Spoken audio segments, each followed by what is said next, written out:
আজকে কি sir systemic anatomy হবে না সাধারণ অ্যানাটমি হবে? আজকে আমরা সিস্টেমিক, যদিও আমি সিস্টেমিক বলছি, মূলত কোর্সের নাম হচ্ছে সিস্টেমেটিক অ্যানাটমি। আমরা আজকে নতুন একটা কোর্স শুরু করব।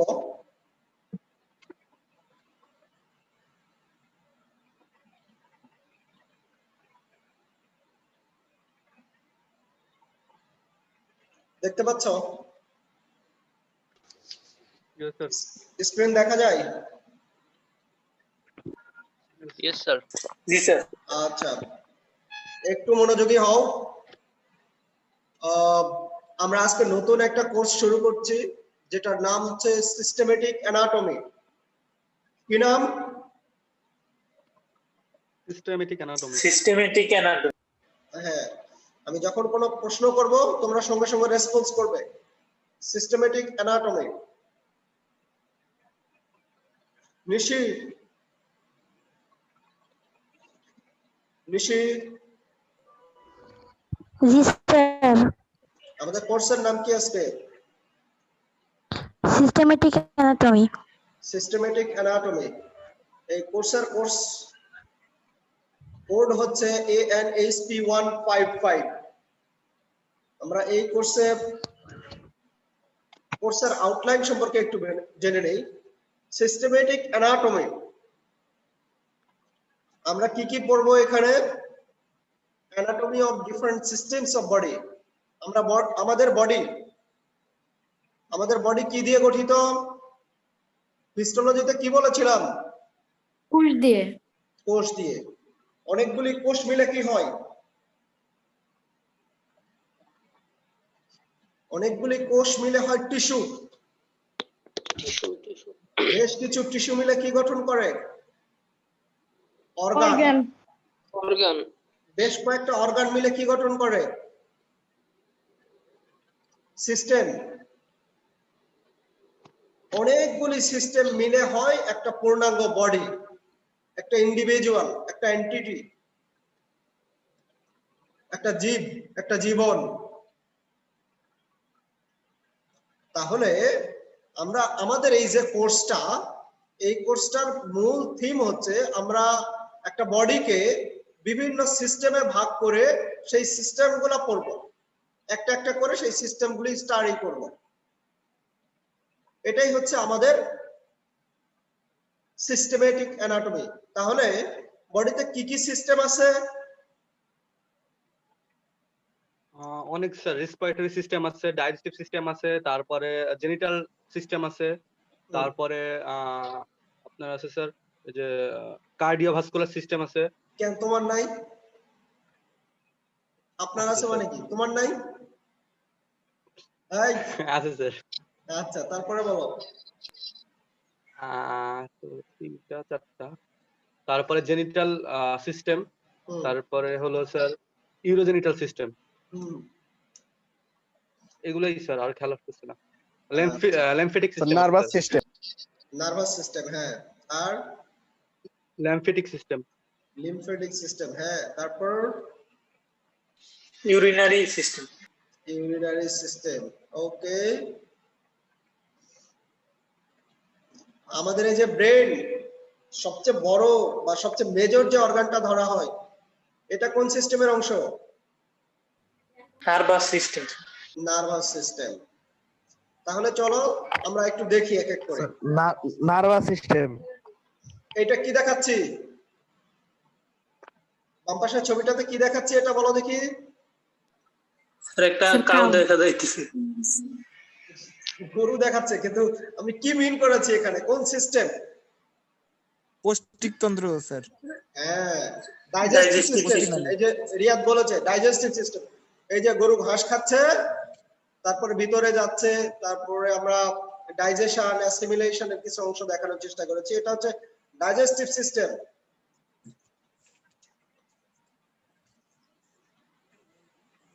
এরপরে দেখো এই যে নিঃশ্বাস নিচ্ছে কুকুর, রেসপিরেটরি সিস্টেম।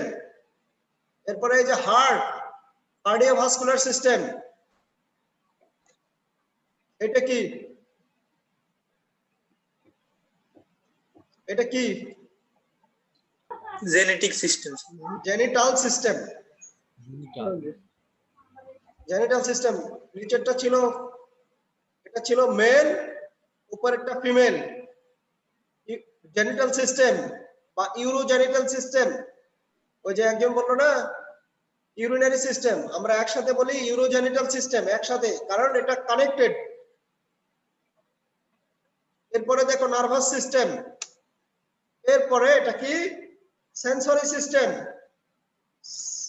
মানুষের যে সেন্সেশন, সেন্স, যে আমাদের বিভিন্ন ধরনের যে এই যে আমরা বলি না hearing, sight, smell, touch, taste, ইন্দ্রিয় ইন্দ্রিয়, এই যে সুন্দর শব্দ বলেছে ইন্দ্রিয়, এই যে ইন্দ্রিয় এগুলোকে বলছি আমরা সেন্সরি সিস্টেম। তো এই যে বিভিন্ন ধরনের সিস্টেম আছে, আমরা এই কোর্সের মাধ্যমে একটা বডিকে বিভিন্ন সিস্টেমে ভাগ করে পড়ব, এটাকেই আমরা বলছি সিস্টেমেটিক অ্যানাটমি। তাহলে সিস্টেমেটিক অ্যানাটমি কোর্স কত ক্রেডিট? 3 ক্রেডিট হলো স্যার থিওরি, আর 1 ক্রেডিট হলো স্যার প্র্যাকটিক্যাল। এই যে 3, মোট 4 ক্রেডিট স্যার। হ্যাঁ 3 আওয়ার্স, আমরা যেহেতু থিওরি ক্লাস নিচ্ছি 3 আওয়ার্স। শিক্ষক কারা? ওয়ারিয়ার স্যার আর হলো মতিন স্যার। হ্যাঁ, আমরা দুইজনে এই কোর্সটা নিব। আইএলও কি বলো? জি স্যার। আইএলও কি? আইএলও বলতে কি বোঝায়? বলতে পারবো না স্যার। আইএলও, আইএলওর অনেকগুলি মিনিং আছে। ইন্টারন্যাশনাল লেবার অর্গানাইজেশন, জাতিসংঘের একটা প্রতিষ্ঠান। প্র্যাকটিক্যাল নাকি স্যার? না, ওইটা যদিও আমরা মিন করিনি। Intended learning outcome, intended learning outcome. Intended learning outcome কি? যে আমরা বিভিন্ন সিস্টেম সম্পর্কে জানতে পারবো, কোন সিস্টেমে কি কাজ করে, কোন সিস্টেম কারটার সাথে কিভাবে ইন্টার রিলেটেড, সিস্টেমের রেসপন্স কিভাবে হয়, সেগুলো জানতে পারবে। আমরা এখানে মূলত ফর্মস, স্ট্রাকচার, পজিশন এগুলি পড়াবো। আরো ডিটেইলস জানতে পারবে তোমরা ফিজিওলজিতে।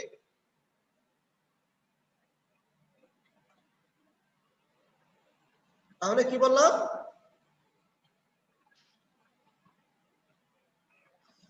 এখন এসো তাহলে আমরা কি দিয়ে শুরু করব? এই যেটা দিয়ে শুরু করব। সিস্টেমের নাম কি? Cardiovascular system. গুড। কে? তানিয়া? জি স্যার। আচ্ছা, কার্ডিওভাস্কুলার সিস্টেম।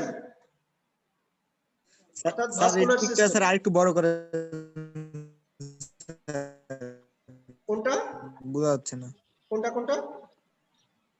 স্যার। স্যার হ্যাঁ স্যার, কোনটা বড় করব?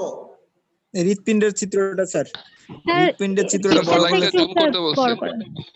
পিকচার? আচ্ছা আচ্ছা, বড় করা যাবে। পরবর্তী পরের ছবিগুলিতে আরো বড় করা যাবে। দেখো,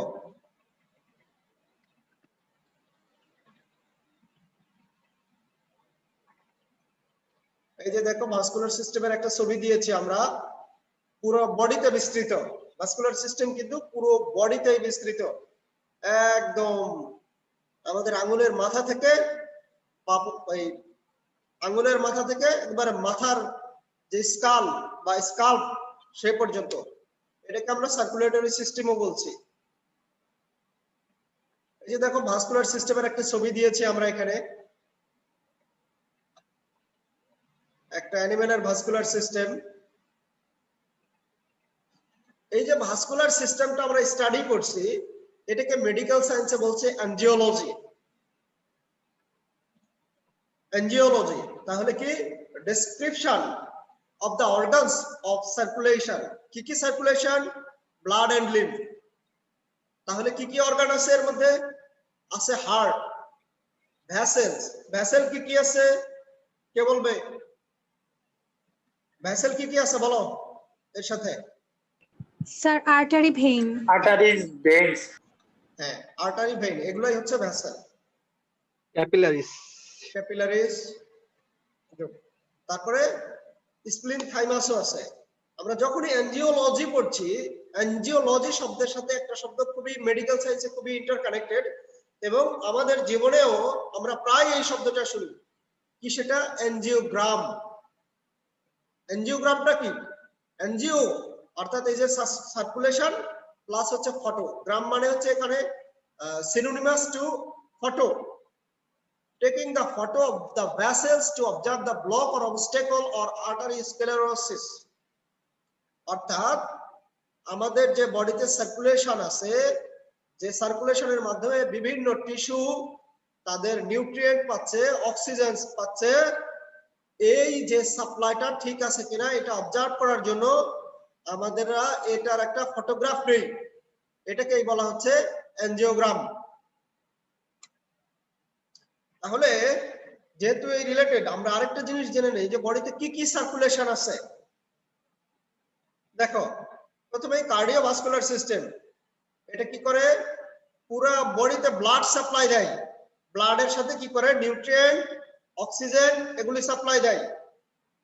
2 নম্বরে কার্ডিওভাস্কুলার সার্কুলেশন কি আছে? Cardiovascular circulation closely related to the lymph vascular system is closely related to the cardiovascular system। ডিটেইলসে যখন পড়াবো তখন জিনিসটা আরো ক্লিয়ার হবে। cerebrospinal fluid circulation, CSF টা কি? Sufiyan? cerebrospinal fluid। Sufiyan? Yes, sir. cerebrospinal fluid কি?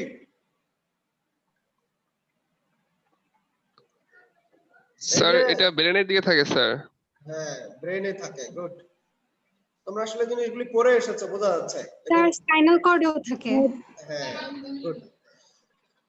ব্রেন এবং স্পাইনাল কর্ড, যেটাকে আমরা বলছি সেন্ট্রাল নার্ভাস সিস্টেম, এই সেন্ট্রাল নার্ভাস সিস্টেম যাতে ওই যে আমরা গ্রিস দেই, ফ্রিকশন হয়ে ঘর্ষণ হয়ে শুকিয়ে না যায়, এই জন্য এখানে একটা ফ্লুইড থাকে, ফ্লুইড অফ সার্কুলেশন, এটাকে বলা হয় সিএসএফ, সেরেব্রোস্পাইনাল ফ্লুইড। এটার একটা সার্কুলেশন আছে। এরপরে আছে ল্যাক্রিমাল ফ্লুইড সার্কুলেশন, আবেগের সাথে জড়িত। এটা কোথায় আছে? চোখে। অ্যাকুয়াস রিমোট সার্কুলেশন চোখে আসে। এন্ডোলিম্ফ এবং পেরিলিম্ফ এটা কোথায়? এন্ডোলিম্ফ, পেরিলিম্ফ কানে। কানে। ইনার ইয়ার, ইনার ইয়ারে আছে এটা।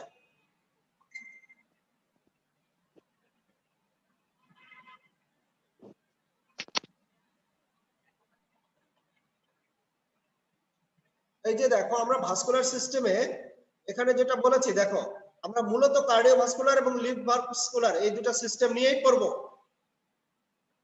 তাহলে এসো কার্ডিওভাস্কুলার সিস্টেম। এই যে আমি একটা স্কেমেটিক ডায়াগ্রামের মধ্যে কার্ডিওভাস্কুলার সিস্টেমটা দেখিয়েছি তোমাদের। কার্ডিওভাস্কুলার সিস্টেম এর মেজর অর্গান কি? এই মেজর অর্গানে দেখো আমি দাগ দিয়ে দেখিয়েছি, এই দাগ, এই যে রাউন্ড করে দাগ দিয়েছি, এটা কি? একটা হার্ট। আর তারপরে দেখো এই হার্ট থেকে ব্লাড কে নিয়ে যায়? আর্টারি।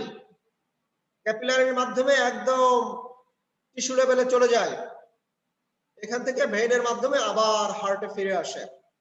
এরপরে লিম্ফ ভাস্কুলার সিস্টেম, এটা কি? গোটা বডিতে সার্কুলেটেড, কিন্তু এই যে হার্টের মতো কোনো পাম্পিং অর্গান নাই। তবে এদের আবার 2 ধরনের অর্গান আছে। কি কি? প্রাইমারি অর্গান এবং সেকেন্ডারি অর্গান। প্রাইমারি অর্গান আমরা কাকে বলবো? প্রাইমারি অর্গান সেটাকেই বলবো যারা এই লিম্ফের মেজর অর্গান। লিম্ফের মেজর অর্গান কোনটা? মেজর কন্টেন্টস কি? মেজর কন্টেন্টস হচ্ছে লিম্ফোসাইট। এই লিম্ফোসাইট যারা তৈরিতে সহযোগিতা করছে তাদেরকে আমরা বলছি প্রাইমারি অর্গান। কি কি সেগুলি? বোন মেরু, থাইমাস। বোন মেরু থেকে কি হয়? B lymphocyte. তারপরে মুরগির ক্ষেত্রে বার্সা আছে, ভার্সা ফেব্রিসিয়াস থেকে হয় বি লিম্ফোসাইট, তারপরে থাইমাস আছে, থাইমাস থেকে হয় টি লিম্ফোসাইট।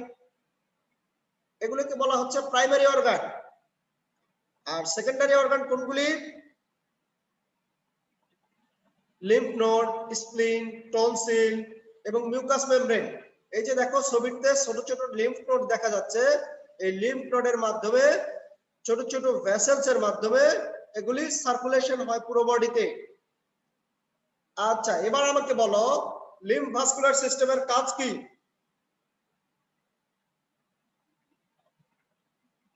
লিম্ফো জি স্যার আবার একটু। এই যে লিম্ফ ভাস্কুলার সিস্টেম, এটার কাজ কি?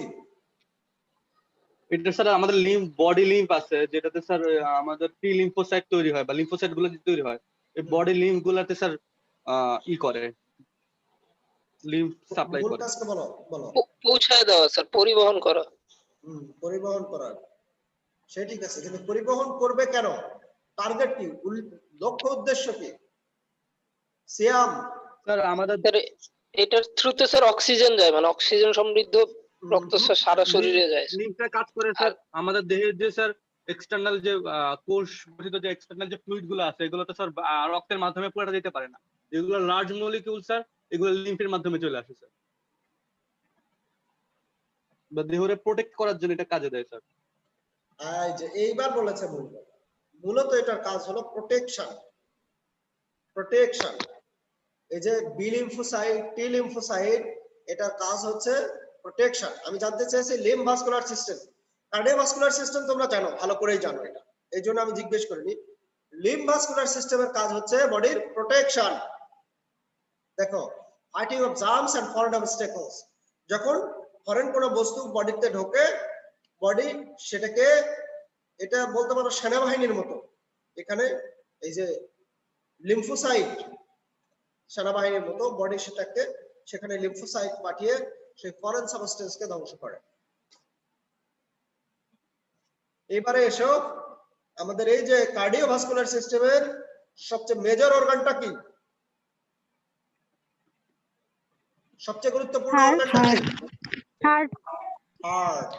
হার্ট হার্ট, এই হার্ট নিয়ে আমরা এখন দেখব। এই যে দেখো, এটা হচ্ছে একটা হার্টের ছবি।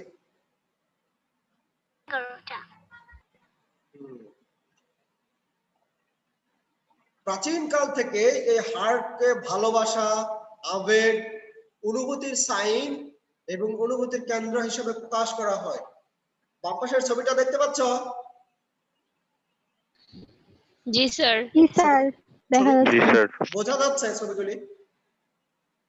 জি স্যার। স্যার একটা মেয়ে দেখতেছি স্যার। গ্রিক দেবতা স্যার। মেয়ে এবং আরেকটা ছেলে আছে। জি জি স্যার, স্যার। কি করছে মেয়েটার এরা? হাতে হার্ট স্যার। হ্যাঁ, স্যার হার্ট আদান প্রদান করতেছে স্যার। ওরে বাবা, তুমি তো খুব ভালো বোঝো। আচ্ছা, আদান প্রদান না, শুধু প্রদান। তো এই যে আদান প্রদানের এই যে ইন্ডিকেশন, এটা প্রাচীন কাল ধরে এবং সাইকোলজিক্যালি বলো, ইমোশনালি বলো, এটা এর সাথে খুবই স্ট্রংলি জড়িত। এটা কি ডান পাশে? স্যার আমার একটা প্রশ্ন আছে যে ইমোশনালি হার্ট কিভাবে জড়িত, এটা স্যার একটু প্রশ্ন। হ্যাঁ, ভালো কোশ্চেন। ইমোশনালটা জড়িত না স্যার? পরে আসবে, পরে আসবে, পরে আসবে। এটা যে ইমোশন কত স্ট্রংলি কানেক্টেড, এটা জানার জন্য শুধু অ্যানাটমি না, এটার জন্য অ্যানাটমি লাগবে, ফিজিওলজি লাগবে, প্যাথোলজি লাগবে, ফার্মাকোলজি লাগবে, সবগুলো মিলে এটার অ্যানসার পাওয়া। বাট স্যার গ্রাজুয়েশন কমপ্লিট করার দিন স্যার বলে দিয়েন স্যার অ্যানসারটা। আচ্ছা ঠিক আছে, বলবো। তবে এটা এটা ইমোশনালি অবশ্যই কানেক্টেড। কারণ একটা কথা মাথায় রাখবেন, আবেগ এগুলো নিয়ন্ত্রণ করে স্যার মস্তিষ্ক না? হ্যাঁ, বডির প্রত্যেকটা সিস্টেম একে অপরের সাথে খুবই ইন্টারকানেক্টেড। আমরা সিস্টেম ওয়াইজ করছি, বাট কোন সিস্টেমই ইন্ডিপেন্ডেন্ট কোন সিস্টেম না যে সে একাই কাজ করতে পারবে। যদি একাই কাজ করতে পারতো তাহলে ওই সিস্টেমটা বডি থেকে খুলে রাস্তায় ফেলে দিলে ওটা একা একা কাজ করতে পারতো। যদি কোনো সিস্টেম ইন্ডিপেন্ডেন্ট হইতো তাহলে জেনিটাল সিস্টেম খুলে ফেলে দিলে ওরা একা একা বাচ্চা তৈরি করতে পারতো? পারবে? পারবে না। কথা বুঝতে পারছো? বডির কোনো সিস্টেম ডিপেন্ডেন্ট না, অর্থাৎ ইন্টারকানেক্টেড। এই যে ইমোশন, সাইকোলজি, এগুলোর সাথে হরমোনাল সিস্টেম জড়িত, নার্ভাস সিস্টেম জড়িত, সার্কুলেটরি সিস্টেম জড়িত, আরো অনেক কিছু জড়িত। ইভেন এগুলার সুস্পষ্ট ব্যাখ্যাও খুব কঠিন, জটিল, মাল্টিপল থিওরি আছে এর জন্য। যাই হোক, ডান পাশের যে সাইনটা, এটা কি ভালোবাসা নির্দেশক, কিন্তু এটাকে হার্টের সাইন হিসাবে বলা হয়। আচ্ছা, এখন বলো তো, এই যে মাঝখানে যে হার্টের ছবিটা আর ডান পাশে যে হার্টের ইন্ডিকেশন, এই দুটার মধ্যে পার্থক্য আছে কিনা? এই দুটা কি এক ছবি? আলাদা স্যার। এই দুটো আলাদা না? জি স্যার। জি স্যার। জি স্যার, দেখতে তো আলাদা। দেখতে আলাদা, যদিও অরিজিন হচ্ছে সেম। এই জিনিসটা আমার মধ্যেও কোশ্চেন ছিল যে হার্ট দেখতে একরকম, কিন্তু এই হার্টের যে সাইনটা, ভালোবাসার ইন্ডিকেশন, এই দুটো আলাদা কেন? এটা একটু দেখাচ্ছি, দেখো। হার্টের যে প্রথম বর্ণনা, এটা দিয়েছে গ্যালেন এন্ড অ্যারিস্টটল অনেক আগে। তারা কি ব্যাখ্যা দিয়েছে দেখো। তারা প্রথমে বলেছিল যে হার্টের 3টা চেম্বার আছে এবং মাঝখানে একটা ডেন্ট আছে, অর্থাৎ খাঁজ কাটা আছে, এই যে দেখো। এবং 1400 শতকের দিকে গুইডা ভানো প্রথমে এই ছবিটা অঙ্কন করে। তখন থেকে এই ছবিটা খুবই ইউনিভার্সালি চলে আসছে হার্টের সাইন হিসেবে। বোঝাতে পেরেছি? জি স্যার। Yes, sir. জি স্যার। এই হার্টই হচ্ছে main or pumping organ of cardiovascular system.